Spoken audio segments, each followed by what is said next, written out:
तो अमीन जब बन जाइएगा तो इन सब यंत्रों की आपको क्या पड़ेगी, आवश्यकता पड़ेगी। टांक लिखे, टांक, फिर लिखिए कंघी। अब वो कंघी नहीं जिससे हम लोग माथा झाड़ते हैं, एक दूसरा कंघी आता है जिससे जमीन की नापी की जाती है। समझ गए मानस जी? कहाँ से है मानस जी आप? मधुबनी से। ओ, तो राम लखन जी भी तो मधुबनी से ही हैं। राम लखन जी आप कहाँ से हैं? निर्मली से। ओ, मधुबनी के बगल में निर्मली है, वो वहां से हैं राम लखन जी, है ना। और ये पीयू जी तो आसाम से है। लिखिए टांक, क्या लिखा पीयूष? उसके बाद लिखिए कंघी। कंघी लिखे। राइट एंगल, राइट एंगल क्या है समझिए। अभी हम स्क्रीन शेयर करते हैं तो आपको राइट एंगल का हम दिखाते हैं फोटो। देखिए अब आपको स्क्रीन दिखाई पड़ेगा। राइट एंगल एक बहुत ही इम्पोर्टेंट माने समझिए कि वो हमारा है। देखिए राइट एंगल जो है अमीन पटवारी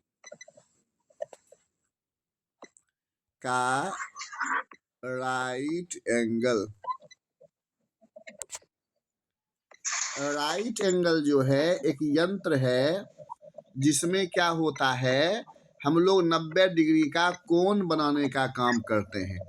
अगर जमीन पर कहीं कोण बनाना है तो उसको राइट एंगल कहा जाता है। ये एक यंत्र है।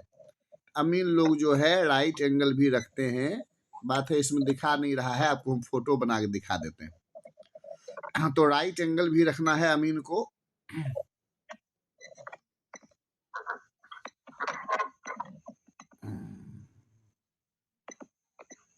देखिए ये राइट एंगल है। ये देखिए इसके हाथ में दिख रहे हैं, फोटो आपको दिखाई पड़ा? फोटो दिखाई पड़ा राम लखन जी? हाँ, तो ये राइट एंगल है, इसके हाथ में राइट एंगल है।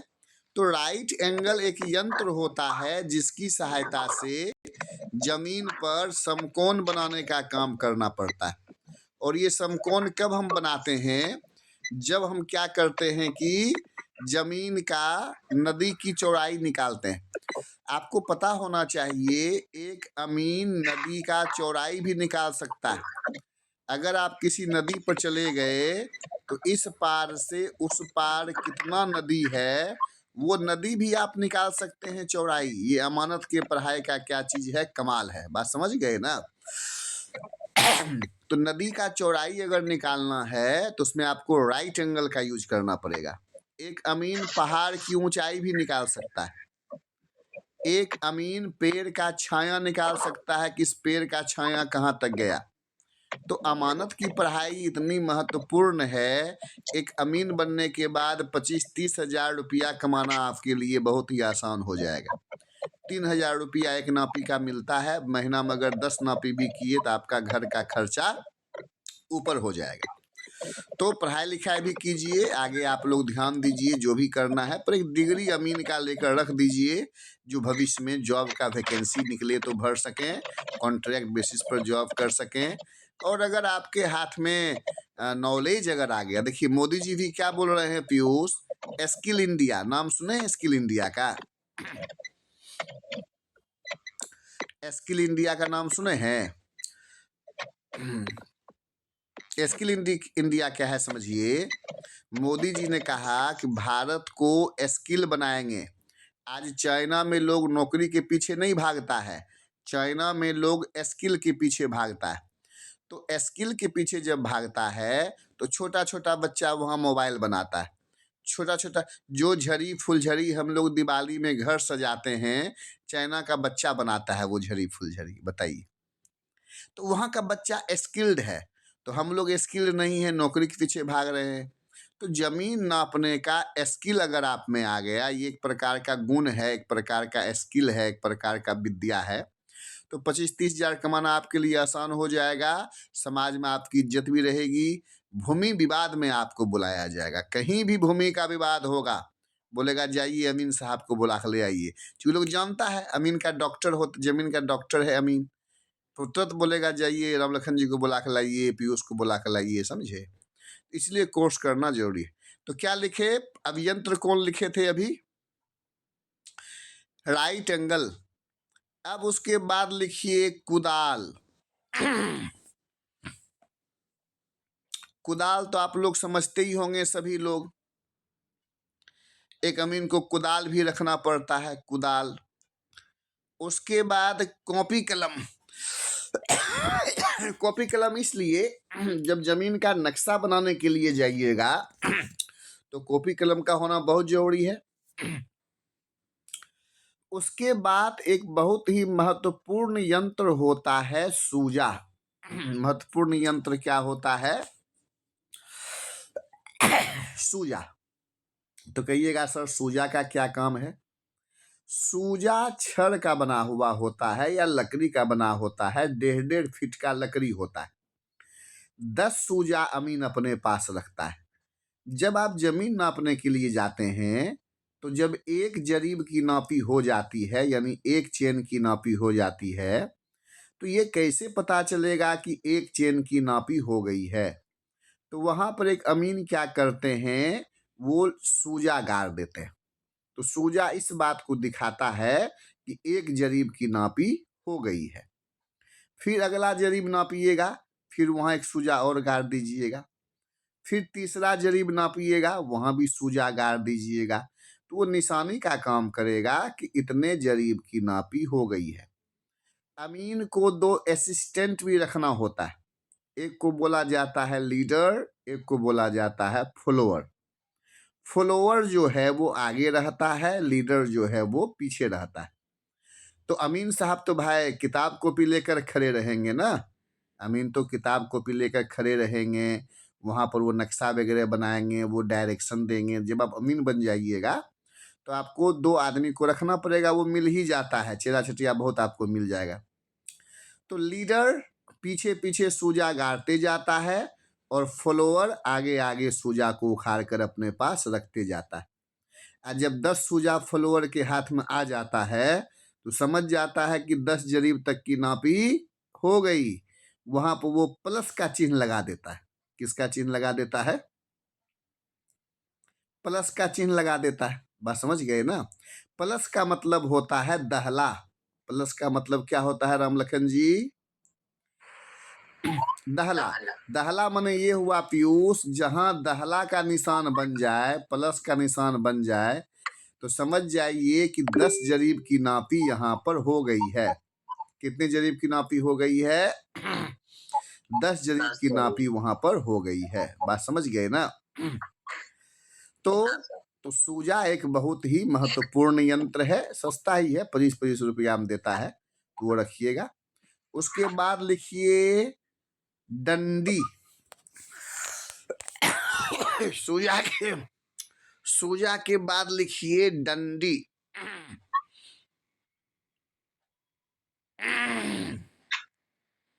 सूजा के डंडी लिखे। उसके बाद लिखिए लग्गी। लग्गी।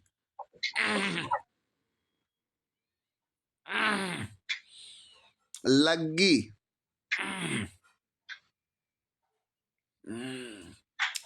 झंडी।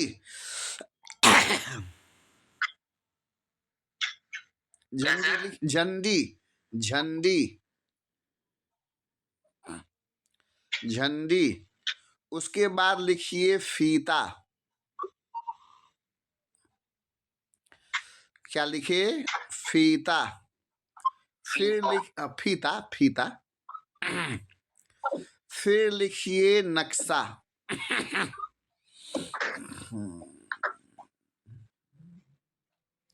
फिर लिखिए नक्शा। हाँ सर हो गया। और उसके बाद लिखिए स्केल। नक्शा के बाद क्या लिखिएगा, स्केल। नक्शा के बाद लिखिएगा स्केल। फिर लिखिए डायरी। और खंती। इतना सामान जो है एक अमीन को आवश्यकता पड़ता है। एक अमीन इतना सामान हमेशा लेकर नहीं चलता है, एक अमीन इतना सामान रखता है जिससे कि अमीन को क्या हो सके, काम करने में दिक्कत नहीं आए। तो आई थिंक आप लोग समझ। डायरी के बाद क्या था? डायरी के बाद है खंती। डायरी के बाद क्या चीज है? खंती। तो एक अमीन को इतना औजार रखना पड़ता है। तो आप लोग के मन में कोई डाउट भी है? रामलखन जी जितना अभी पढ़ाए हैं, क्या ये समझने में कोई दिक्कत है? जैसे भी सर्वे का इतिहास पढ़ाए या अमीन के आलात पढ़ाए, क्या इसको समझने में कोई दिक्कत है? नहीं दिक्कत है। मानस जी आपको कोई दिक्कत है? जितना पढ़ाए उतना में आपको कोई दिक्कत है? पीयूष नहीं सर। समझ गया अमीन के आलात कितने होते हैं, सर्वे का इतिहास भी समझ गया। अगला क्वेश्चन लिखो, जरीब कितने प्रकार के होते हैं? तो जरीब 5 प्रकार के होते हैं। जरीब जो होता है वो 5 प्रकार का होता है और जरीब का इस्तेमाल बहुत दिनों से किया जा रहा है ना? बहुत दिनों से, जब से अमानत शुरू हुआ है तब से ही जरीब का इस्तेमाल किया जा रहा है।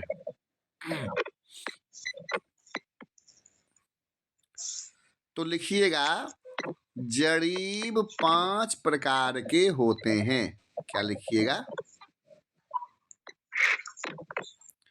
जरीब 5 प्रकार के होते हैं। सबसे पहला लिखिए,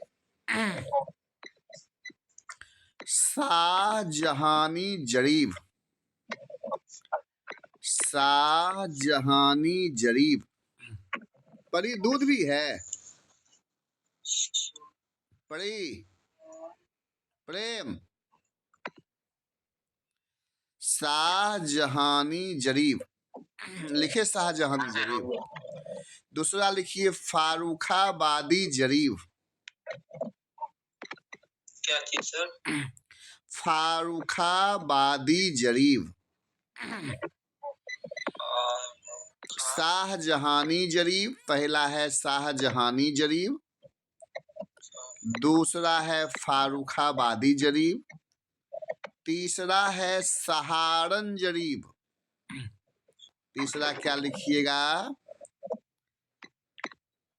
तीसरा क्या लिखिएगा? सहारन जरीब। सहारन जरीब लिखे। फिर लिखिएगा फतेहपुरी जरीब। फिर क्या लिखिएगा?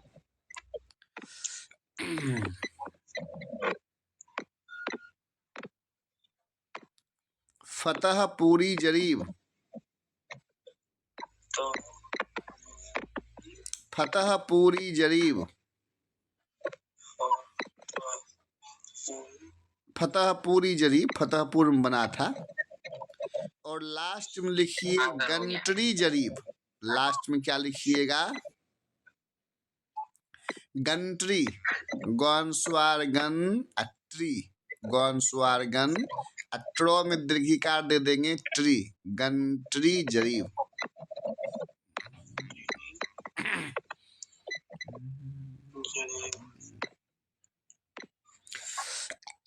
गंटरी जरीब।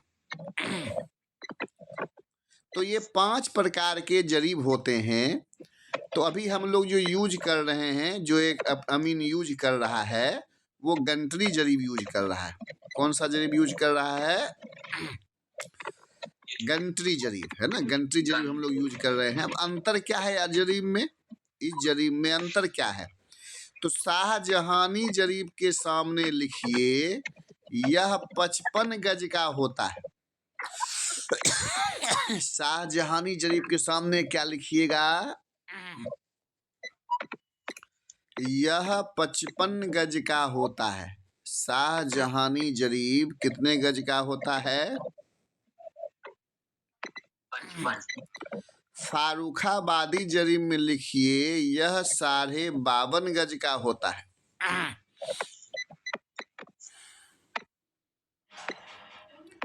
फारुखाबादी जरीब में लिखिए यह 52.5 गज का होता है। सहारन जरीब में लिखिए यह 49.5 गज का होता है।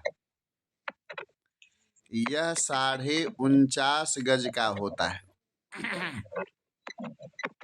और फतेहपुरी जरीब में लिखिए दूध है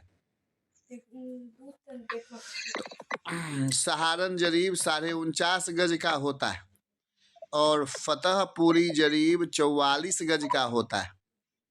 फतेहपुरी जरीब कितने गज का होता है? 44। और गंटरी जरीब 22 गज का होता है। जो भी हम लोग यूज कर रहे हैं, मॉडर्न अमीन जो भी यूज कर रहा है वो लाया प्रेम 22 गज का होता है। कितना गज का होता है? 22। तो अभी जो हम लोग यूज कर रहे हैं वो गंटरी जरीब यूज कर रहे हैं। कौन यूज कर रहे हैं? गंटरी जरीब यूज कर रहे हैं, है ना, 22 गज वाला। तो बोलोगे सर ये पहले वाला जरीब क्यों नहीं यूज कर रहे हैं? अब बताइए 55 गज का, 52.5 गज का, 49.5 गज का, 44 गज का लेकर घूमना संभव है? 22 गज का ही जरीब बहुत लंबा हो जाता है, 66 फीट हो जाता है। 22 गज में कितना फीट हो जाता है? 66। बहुत लंबा रहता है। आजकल मॉडर्न अमीन अपाची पे जाता है गाड़ी नापने। पहले का अमीन था कि झोरा में ले लेता था, चल देता था नापने के लिए।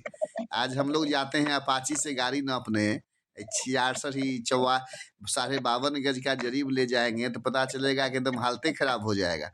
इसीलिए गंटरी जरीब आजकल हम लोग यूज कर रहे हैं। और जरीब भी ना के बराबर ही यूज होता है जनरली। वो मैंने कि आपका वो जरीब टैप यूज होता है। किसका यूज होता है? टैप। समझ गए ना? तो कैसा लगा आप लोग को पढ़ाई? पहले राम लखन जी से फीडबैक लेते हैं। आज हम लोगों ने क्या सब सीख लिया बताइए Ram Lakhan ji. What we understand today. आज हम लोगों ने क्या सीखा? बोलिए राम लखन जी, बोलिए मानस जी, कैसा लगा पढ़ाई आज का? बहुत बढ़िया सर। बहुत बढ़िया। तो आपको लगा कि अमीन बन सकते हैं हम लोग? एकदम क्लियर समझ में आया ना कि अमीन किसे कहते हैं, गंटरी जरीब किसे कहते? आप ही बात किए थे 2-3 दिन पहले। ओ, तभी आप गाड़ी में हैं क्या? गाड़ी में मार्केट आ गए थे। ओ, आज कोई बात नहीं है, वो तो ऑनलाइन क्लास कहीं से भी कर सकते हैं।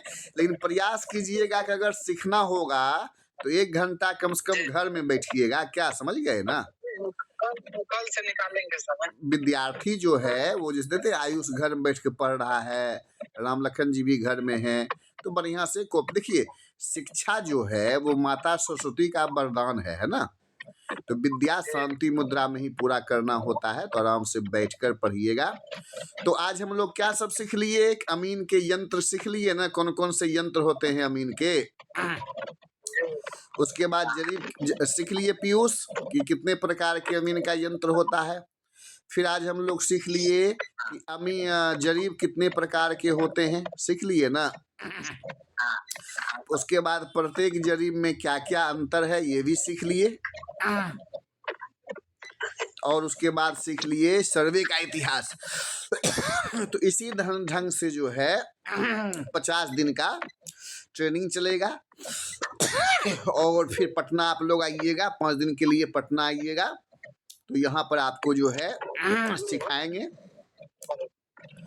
प्रैक्टिकल सिखाएंगे, जमीन नापना, नजरी नक्शा बनाना, गंटरी गुनिया प्रकार की देंगे जानकारी, सर्टिफिकेट भी प्रोवाइड करेंगे। कैसा लगा राम लखन जी आज का क्लास? बढ़िया सर। समझ में आया कुछ? क्या सब समझ में आया? अमीन की सर्वे की इतिहास। सर्वे का इतिहास क्या है, उसके बाद अमीन का यंत्र क्या है, अमीन का आलात क्या है, गंटरी जरीब कितने प्रकार के होते हैं, और साथ ही साथ जो है अमीन हम लोग क्यों सीखते हैं। अमीन सीखने से आप लोग को बहुत डिपार्टमेंट में जॉब करने का मौका मिल जाएगा। पूरा बिहार खाली है अमीन से, अनुमंडल विभाग में, वन विभाग में, जल विभाग में, साथ ही साथ आपको कॉन्ट्रैक्ट बेसिस पर, उसके बाद फिर अभी आपको सर्वे अमीन में, फिर प्राइवेट प्रैक्टिस में नहीं भी जॉब मिलेगा। प्रत्येक गांव में देखते हैं अमीन का किल्लत रहता है। अभी अब अमीन को बुलाइए, 5 दिन के बाद पहुंचेगा आपके पास जमीन नापने के लिए, है ना। तो अमीन का जो है बहुत दिकदारी चलता है, तो इसीलिए ये कोर्स कर लीजिए।